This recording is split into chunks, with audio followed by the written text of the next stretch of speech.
বাজান মালডা ক্যাম্প। অবশেষে বঙ্গতে মুক্তি পেল রায়হান রাফির web series black money. Mafia জগৎ আর কালো টাকা নিয়ে দাপট নিয়ে বানানো হয়েছে ওয়েব সিরিজটি। সিরিজটির বঙ্গতে দেখা যাচ্ছে 2 জানুয়ারি থেকে। 4 পর্বের এই সিরিজে উঠে এসেছে হোটেল ঝিলিকের এক রাতের গল্প। সেখানে দেখা গিয়েছে হাজার কোটি টাকা নিয়ে শহর জুড়ে শুরু হয়েছে গোলমাল।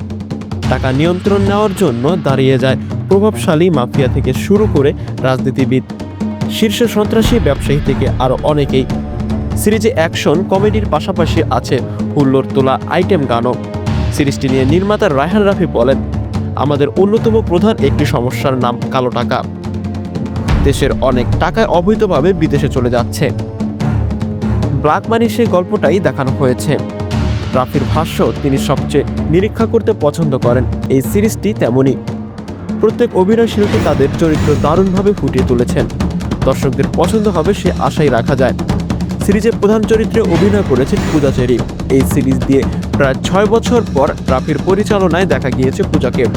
আরেকটি প্রধান চরিত্রে গ্যাংস্টারের ভূমিকায় অভিনয় করেছেন নায়ক রুবেল। সিরিজটিতে আরও অভিনয় করেছেন ইত্তেখাব দিনার, সালাউদ্দিন লাভুন, মুকিত জাকারিয়া, সুমন, আনোয়ার, সাইদুর রহমান, পাভেল, রাশেদ, মামুন, অপু সহ অনেকেই।